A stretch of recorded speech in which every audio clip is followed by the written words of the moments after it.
Good morning friends, তোমরা সবাই কেমন আছো? আশা করি তোমরা সবাই খুব খুব ভালো আছো। আমি সুদীপ্তা চলে এসেছি সুদীপ ব্লগ থেকে। তোমাদের সবাইকে আমার নতুন ব্লগে ওয়েলকাম জানাচ্ছি। আর এইটা হচ্ছে স্যাটারডের ব্লগ। তো আমি আজকে পোস্ট করছি কারণ এডিট করা হয়নি। আর আমি সানডে সারাদিন একটু ব্যস্ত ছিলাম কারণ বৌদি এসেছিলো। বৌদি এসেছিলো হচ্ছে স্যাটারডে দুপুরবেলা। তো বৌদি আর আমার ভাইপোরা আসার কথা ছিল। তো সেই কারণে তার আগের দিন, মানে এটা হচ্ছে শুক্রবার রাতে, আমি একটু পনির বানিয়ে রেখেছিলাম। তো একটু একটা দুটো রান্না করে রাখলে কিন্তু একটু রিল্যাক্স করে গেস্টদের সঙ্গে একটু গল্প টল্প করা যায়। তো আমি এখানে দেখো অল্প করে আলু দিয়ে পনিরটা বানিয়ে নিচ্ছি। টক দই দিয়ে দিলাম। এখানে টক দইয়ের মধ্যে একটু শুকনো লঙ্কার গুঁড়ো আর একটুখানি কাশ্মীরি লঙ্কার গুঁড়ো দিয়ে ভালো করে এখানে ফেটিয়ে নিয়েছি, ফেটিয়ে দিয়ে দিলাম। পনিরটা আমি ইউজুয়ালি এরমভাবেই করি, তোমরা দেখেওছো। তো একটু আলু দিয়েছি, তার কারণ একটু গ্রেভিটা থকথকে। আবার এখানে কাজু পেস্ট দিয়ে দিলাম। কাজু পেস্টের সঙ্গে একটুখানি পোস্ত বাটাও ছিল। তো এখানে সুন্দর করে মিশিয়ে নিচ্ছি সব ভালো করে। একটু ফ্লেমটা লো করে দিয়ে একটু কষাতে হবে। তারপরে কাসুরি মেথি দিয়ে পনিরটা দিয়ে দিয়েছি। এবারে নুন মিষ্টি দিয়ে ফুটে উঠলে আমি নামিয়ে নেব। তো আমার রেডি এই পনির।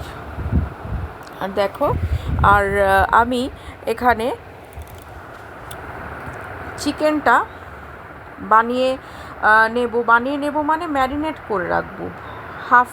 হাফ ডান কুকিং আমার হয়ে যাবে। ম্যারিনেশনের জন্য দেখো শুকনো খোলা একটু মশলা বানিয়ে নিয়েছি। চিকেনটা হচ্ছে চিকেন চাপ বানাবো, সেই কারণে এগুলো সব পেস্ট করে নেব। আর এখানে দেখো সব কিছু দিয়ে দিয়েছি চিকেন চাপের যা যা প্রয়োজনীয়। আমি তোমাদের সাথে আগে মানে আমার চিকেন চাপের রেসিপি তোমাদের সাথে শেয়ার করে দিয়েছি। তোমাদের যদি কারোর দরকার হয় সেইটা গিয়ে আগে দেখে নেবে যে কিভাবে আমি চিকেন চাপটা বানালাম। একদম অথেন্টিক প্রসেসে কিন্তু আমি চিকেন চাপ বানাই। তো এখানে দেখো ছাতু দিয়ে ভালো করে ম্যারিনেট করেছি, টক দই, কাজু, চারমগজ বাটা, পেঁয়াজ বাটা, রসুন আদা বাটা, কাঁচা লঙ্কা বাটা। আর এখানে দেখো এটা হচ্ছে স্যাটারডে সকালে আমি রান্নাবান্না শুরু করে দিয়েছি চাটা খেয়ে। কারণ বলেইছি যে বৌদি আসবে। দেখো বৌদি চলে এসছে এখানে। তখন প্রায় 12টা বেজে গেছে। তো আমার এখানে রান্নাবান্না চলছে। আমি একটু খিচুড়ি বানিয়ে নিয়েছি, এটা আমার জন্য শুধু, মানে অনলি আমি খাবো, সেই কারণেই একটু খিচুড়ি বসিয়ে দিয়েছি। ভালো লাগছিলো না ভাত খেতে, প্রচুর বৃষ্টি হচ্ছিলো আর জল টলও জমেছিল। তো আমি এখানে দেখো একটু সম্বর দিয়ে নিচ্ছি ডালে, মুসুর ডাল পেঁয়াজ দিয়ে। আর এখানে বরবটি আলু ভেজে নিয়েছি আগেই।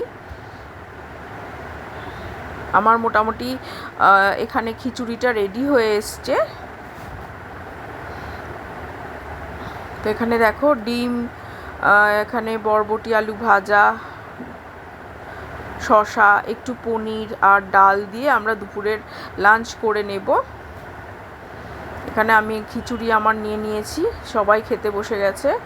আর ভাইপোরা আসবে রাতে।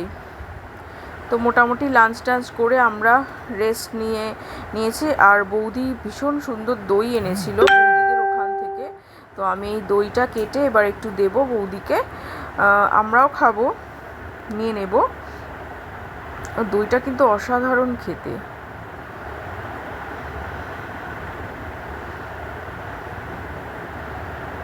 এটা কিন্তু বারাসাতের ওই দিকের দই। এই দেখো চিকেনটা বানিয়ে নেব। সন্ধে হয়ে এসছে, মানে ধরো এই 6টা বাজে। তো যেহেতু রাত্রিরে ভাইপোরা আসলে একটু গল্প করবো, ওই জন্য চাপটা আগেই বানিয়ে নিচ্ছি। আগেই চিকেনগুলো ম্যারিনেট করা চিকেনগুলো বার করে নিয়েছি। বার করে নিয়ে এখানে আমি ভেজে নিয়েছি আগে, হালকা করে ভেজে তারপরে গ্রেভিটা দিয়ে ভালো করে ফুটিয়ে নেব। কেওড়ার জল অল্প করে দিয়েছি। আর এখানে দেখো চিকেন পকোড়া বানিয়ে নিচ্ছি, একটুখানি স্ন্যাক্সের মতো খাবো আর কি সবাই মিলে। চিকেন পকোড়া আর একটু দেখো আমার হাজব্যান্ড বানাচ্ছে, ব্লু লাগুন বানাচ্ছে, খুব ভালো বানায় মকটেলটা, মহিটোও খুব ভালো বানায়। তো এখানে আমার মেয়েদের পড়ে টড়ে এলো, তারপরে ওদেরকে দিয়ে দিল, আমিও একটু খেলাম, বৌদিকেও দেয়া হলো। এইভাবে আমরা দারুণভাবে